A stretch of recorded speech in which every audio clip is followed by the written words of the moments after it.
opposites attract, and opposites attack, right? Like, I think that like originally when we first met, part of it that like I really kind of drew you out of your routine ways.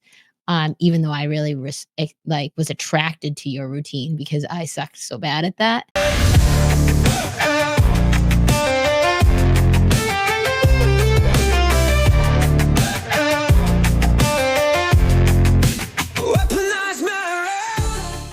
Welcome to the Weaponized Marriage Podcast. I'm your host, Kendra Hewitt. And I'm your host, Ryan Hewitt. And today's topic is determined by Ryan. Yeah, I came up with some rituals that will make your marriage divorce proof. Ooh, I like that. So 7 rituals to make your marriage divorce proof. And they're all pretty simple things, I think. Yeah, they're simple things. So, I mean, they're like habits. They're rituals. You call them rituals or habits, just things that you can do without, a lot of time investment, money investment. It's like you can just kind of take all the excuses off of the table. And really, it's just all about making sure you make them happen. Because here's the thing is like a marriage doesn't happen by accident. It doesn't happen by good luck. Like great marriages don't happen by good luck. I've learned that. So it's the same thing with like, a successful business doesn't happen with good luck. Great health doesn't happen with good luck. A lot of people want to like credit their genes or credit their, things out of their control. But really, these are like 7 solid rituals that will help you really foster better connection. So let's talk about the first one. So the first one that I found that is a game changer is checking in even when things are fine. Yeah, like I like to say like, oh, well, I know you say this too, but like when people say, especially when females say, I'm fine, you need to do more digging. Yeah, and it's not even just about saying that's fine, but just like when there's nothing wrong, right? Or, quote unquote wrong. So in other words, like if you're on autopilot and things are fine, like you're not fighting, and you're just in the day-to-day and you're locked in with, just all the things you got to do and the kids and work and all that kind of stuff. So it's just making sure you have a habit of just checking in even when things are fine, because in a lot of cases, there could be things that you connect about or catch way before they become problems. Well, I was going to say, it could be things that are like being buried. But also I think like, I don't know if this is the saying or not. And, I love to butcher sayings, but like fine is the enemy of great. Like if Ryan asked me if I'm fine, it's basically a complete like cover up. Yeah, of course. I don't know if that's the same thing for guys though. No, guys are literal. Women are not literal. Women fucking don't ever tell you. I saw one of the funniest reels the other day. It was like, I just discovered that guys really mean what they say. Like when my husband says that he's like full, like he's actually full. He's not saying he didn't like what I made for dinner and he's not upset at me. Yeah, like, oh my God. It's like, yes, guys are very literal. When guys say like, I'm good, we're good. When women say they're good, it doesn't always mean they're good. But I think that the habit here is just making sure you're checking in regularly. And I think having a time where you do that, whether it's like every evening at 8:30 p.m., you just check in with each other and just kind of download, decompress the day. I know for me, like I don't like to talk about the day right away when I get home, but if I'm able to decompress a little bit and just connect after, Lily goes to bed and whatnot, just making, even if it's like 15 minutes, it still makes a big difference. Yeah. And I think the big part on this one is making sure that the check-in is ritualistic, meaning it is on a daily occurrence, or at least, like as close to a consistent schedule as possible. Like, hey, like ours is typically right after Lily goes to bed, but if I do bed, you have time to do that decompress. And I make sure that I don't really kind of like get into that conversation until I know you've had that minute of decompression where you've actually ate a meal, where you, because I don't want hangry Ryan, and you've, like changed your clothes, taken a shower, whatever you're going to do before I say like, hey, how was your day? And we sit down. All right. Number 2 is hug for 30 seconds every day like you mean it. This is something one of my coaches actually told me was a game changer for him and his wife. And I don't think we do this often enough, but especially like Kendra is always in a rush, always on to the next thing, like ready to go and like squirm. I'm just like, and if I'm able to just like get her to actually hold me and like live in the moment with me for like 30 seconds, it makes a big difference. Like whatever happens in your brain, like your oxytocin, your cortisol lowers, like all that stuff, it actually happens. Like if you're able to like physically connect, like if you had not hugged your spouse for 30 straight seconds, like in years, like try it. Well, I think there's something, this is definitely a new thing for us, but I do like it. I think there's something also like to be said for like connecting heart to heart, like the physical connection of heart to heart. Like when you're and what you think is like, oh, every time Ryan touches me or wants to touch, he just wants to fuck me, which is a total story and complete like maybe part of it's true, but really? Yeah, but listen, like that's the reason you're like, oh, not right now, don't touch me. Like, I don't feel like it. Like you just have to like get into the mode of like, hey, we're just gonna connect here for 30 seconds and just like enjoy, the moment. So, and this goes for the end of the day as well. Like, I don't know, let's say we start the day with a nice 30-second hug and end the night with like, affection, whether it's like a kiss that's like better than just a peck on the cheek, like a nice kiss before bed. I love you before we close the night. So just those like small things. Number 3, you have something that you do together. I see this as a very successful habit with a lot of strong marriages.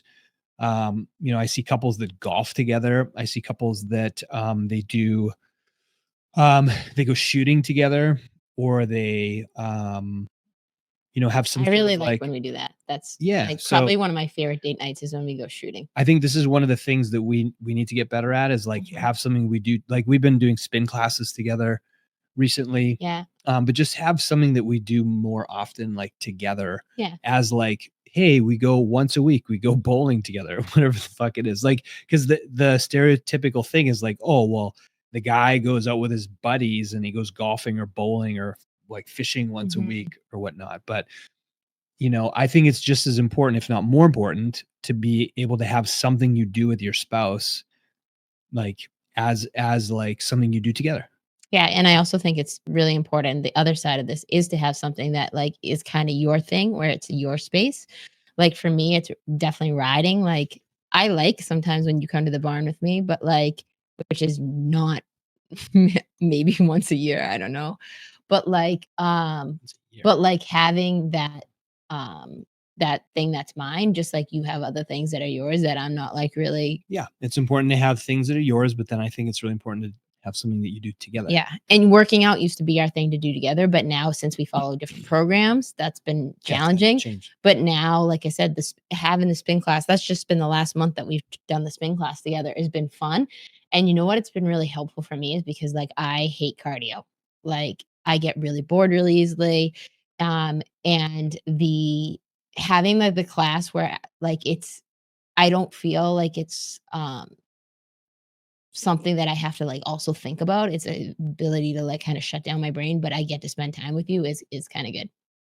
Well, all right. Number 4 is you repair quickly after fights. Yeah, and we've definitely done other episodes on this about how like I like to think of this one as same thing in working out, right? It's like you want to like decrease your recovery time. Like if you're doing a hard workout, you want to be able to recover quicker.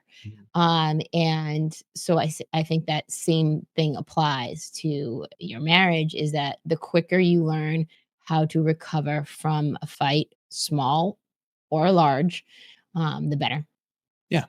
Yeah. I mean, less time where you're like, both of you are just like in the pit and you're sulking, Redlining, avoiding each other. You're avoiding the hard conversation. Of course you don't want to have the hard conversation when you're both still like redlined, right? Yeah. But instead of coming back to it 4 days later, like maybe you come back to it the next day or like the evening of the fight, right? Rather than just drawing it out and wasting all that time. Yeah. Number 5 is you keep flirting even after years of marriage. So And then I'm like, for examples, like you send your spouse like a flirty text. I wish you would do this more often for me. or nudes. Okay, Send now I me know. nudes. Okay. But even just like a compliment. So like flirting with, Oh, by man. being complimentary of each other. Yeah, just having like the playful energy. I think through plant medicine, one thing that has one thing that's come up for me is that like it's really easy to take life too seriously. And I think like play comes back every time you kind of get out of your head, right? And it's like, oh man, like we don't play as often as adults, Yeah. especially. Mhm. So just being playful with one another. I think that like some of our best times is like, oh man, like that was fun laughing with you, or that Mhm. was fun, like just being playful. I know I love it when Kendra's like playful and just like, you touch me playfully, like you kiss me for no reason and you're happy. And yeah, I mean, that's fun. And I think a lot of couples lose that over years of marriage because you just get stuck in the mundane and like, Mhm. it's very easy to lose, I think, that playfulness. Yeah. I think too is that like I think that like the saying which we've also done episodes on too is like opposites attract and opposites attack, right? Like I think that like originally when we first met, part of it that like I really kind of drew you out of your routine ways. Even though I really like was attracted to your routine because I sucked so bad at that. But I think I got you more into playful, but then we got into this point in both our businesses and our life where it was like so like in the weeds, right? Of like, oh shit, we got to do this, this, and this, and this before we can do this. Mhm. And I think this last probably 2 years, if I have to be thinking about it, we really made a conscious effort to like have more fun, like even make our dates a little bit more fun. Like, hey, let's not go to the same place again, like that we always go to. Let's like mix it up. Let's Yeah, try but something it new. doesn't even have to be date nights. I'm just talking just like Yeah, like even the shooting thing, like we've been doing that we as don't even like have to go anywhere to be playful. You could do it yeah. at home. And just like have like watch a funny movie, even if it's stupid, like or something like that. I know that Yeah. sounds so silly, but it's just like it is good to like be like, oh yeah, you are kind of fun to hang out with, Yeah. rather than like, oh man, we got to do this again. Yeah. All right. So number 6 is and I think this one's really important, is to protect your connection from outside noise. Mm. So I think they're like, you've seen the memes before where the couple's in bed and they're both on their phone and they're turned away from each other, or they're on the couch together and they're on their phone, or they're at the dinner table and they're on their phone, they're in the car and they're on their phone. So I mean, we have this distraction device everywhere we go in our pocket, and it completely destroys connection. It destroys connection with not just your spouse, but with your kids, with yourself. Really, it's just it's a complete Mhm. distraction. So I think phones are the number one killer of intimacy. Um, you know, Followed and closely by TV. yeah, followed closely by TV, like Netflix series, binging TV. Like we watch TV together. Like we'll Mhm. watch, we'll pick a show and we'll watch like an episode of a show together during the week. Um, but I think like I really like when we take time, like phones are away and then we take time to connect and we talk. And then it's like, okay, now if we have time, let's watch a show. But like our evenings and our mornings and our like date nights, especially, like none of it is consumed by being on the phone, right? And also what I mean by like protecting your connection from outside noise would be from, I think for a lot of people, like family is a big distraction.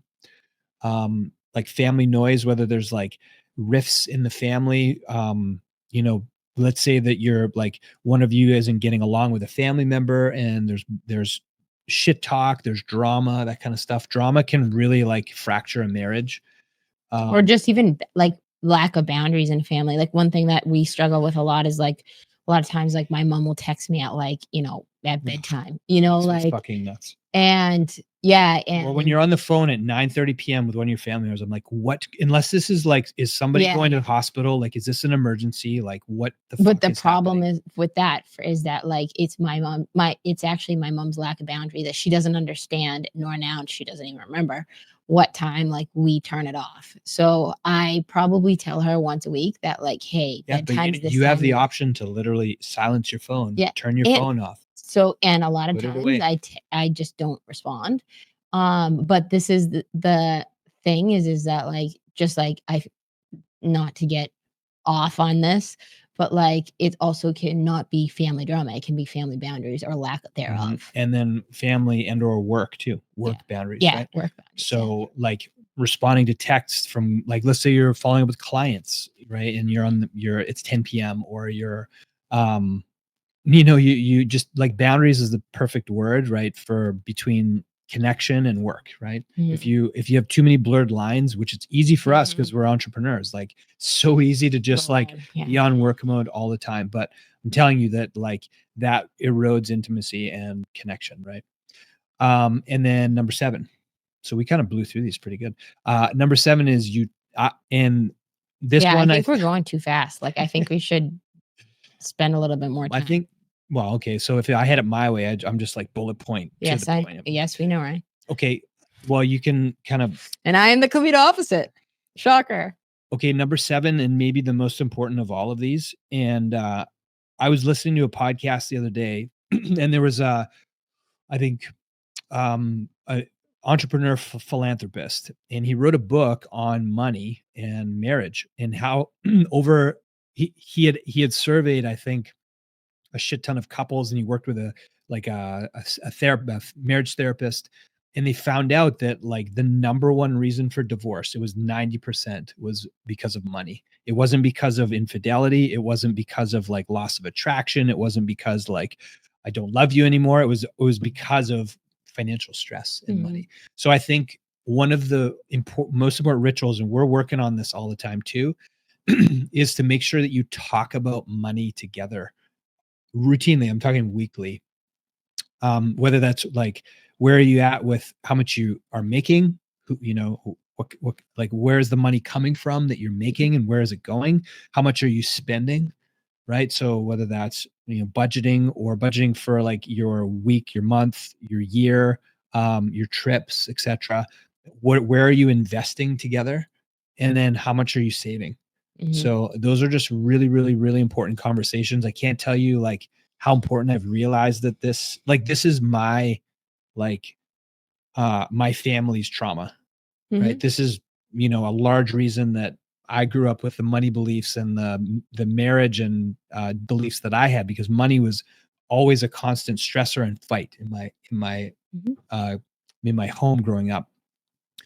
And it was something that like I desperately didn't want to be a problem if I ever got married and had a family, but so much so that like it drives me, like it's one of those fears that drive me, but then it also is, something that is I guess a fault of mine, because then I think that you don't talk about the things you fear in a lot of cases. And that's why, like, for us, it was like an avoidant conversation for so long. And I think that was, some of the roots of why our marriage like struggled after 4, 5, 6, 7 years, is because we didn't talk about money together enough.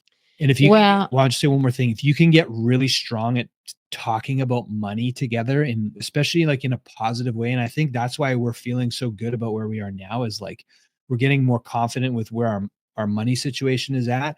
It opens up everything. It opens up more play. It opens up more sex, more attraction, more happiness, more freedom, everything. Yeah, I mean, it gives you another level of trust. Like we've been talking about this for a little while now, of like getting naked with your money. Yeah. And I really think, I'm going to put this out there, is like, when we started this podcast, like this was just like fun for us to like start to work. And it has given us such a consistency in having conversations that we wouldn't like stop and have otherwise. But I felt very strongly, I think it's been probably about maybe 2 months ago, we started having the money conversation. And one of different money like having, like, just really confronting it, like what were our feelings about it, how like I would avoid it, because like I've known all along that this is Ryan's money blueprint shit from his family. But like for me to say it that way to him, he just like couldn't hear it until now. Um And I also realized like my money blueprint is like I was raised by a single mom who basically like whatever we said we wanted, she freaking would work her ass off. Like my mom was very successful. She also lost everything multiple times and came back from it. So I watched just like a single woman take care of 2 kids and be able to manage it all. And that's what I learned. That's what I thought. That's how you manage your money. Like you get good at it and you do this. But what I think is really interesting to talk about here is that just last week we talked about how we have finally got a property under contract. And we just before we're getting on today, we were talking about like all the mortgage, like and like the little last minute things they always ask for. And Ryan's like, these are so silly. And I was like, yeah, it's such a pain in the ass, but you got to do it just to get it done. And this is the first time where like I've confidently asked Ryan to be like, can you do this part? Can you get this? I'll get this. I need you to get this. Where before, and we've had multiple mortgages together before on properties, it's like literally Ryan had no idea. He just signed his name at the closing table. And that's my own fault is that I took on that I needed to do all of it. And I used to get I remember the last closing we did on the last property we bought. I literally was, first of all, I was a nervous, anxious wreck. And there was multiple reasons for that. But the thing is, we closed, we signed, and we got in the car, and Ryan's like, "What's wrong with you?" And I just started crying. And I think it was more of a relief, like release for me. But the reason I'm saying this is that because we started having these money conversations, I am very, I very strongly believe that this is why this property, it presented itself now, because it was almost like, and this is how I hear it now, whatever you believe is like, I hear it, God say to me is like, and I talked a little bit about this last week too, is like, I'm showing you the path. Will you be willing to accept your assignment without questioning, without negotiating, without and one of the things that was like really uncomfortable for me was starting to admit how uncomfortable it was to have money conversations with you. And at first, you did not take it well when I told you the truth about how I felt about it. But I think over the last couple months, we've made an effort. And this is where I think is the reason I'm talking about this on the podcast is because there's something here that's generating that I'm like, this is maybe what we're supposed to be doing, helping couples with. I don't know what that looks like. We certainly don't have it figured out. We are a work in progress, but I feel very confidently that there's something behind, just like you said, 90% of divorces are behind number 7. And so it's like, how do we start digging that out and what does that look like? And the only way I know how to do that is to just to start sharing what we're doing and I don't feel like I'm ready to do that yet, even because like I want to make sure what we're doing is actually going to be working before I start to share it. But I can share my real authentic experience, including the fuck ups along the way. And not just the good shit. Like you don't like that when we just share the good shit. Even though you came up with today's topic, which was you said people don't like when you do 7 ways to do this. Yeah. And now we're on 7 rituals to make your marriage divorce proof. So you are even growing. How is that growing? It's just like because if I said if this came from me, you would say people don't want to listen to that. But now it came from you, so now people want to listen. Hopefully, okay, cool. So you got that right. Check in when things are fine. Hug for 30 seconds, end the night with a kiss. Do something together. Repair quickly after fights. Keep flirting. Protect your connection from outside noise, and talk about money. Money together and often. That's it. So if you like this episode, please like, share, rate and review and subscribe. People don't even fucking like. They're like, at this point, they shut the podcast up. It's like, okay, but anyways, if you guys did like this podcast, and please feel free to share it. And always send us messages and feedback. We love all the feedback we get. We've been getting a ton of messages, and it's really helpful and encouraging. So thank you guys.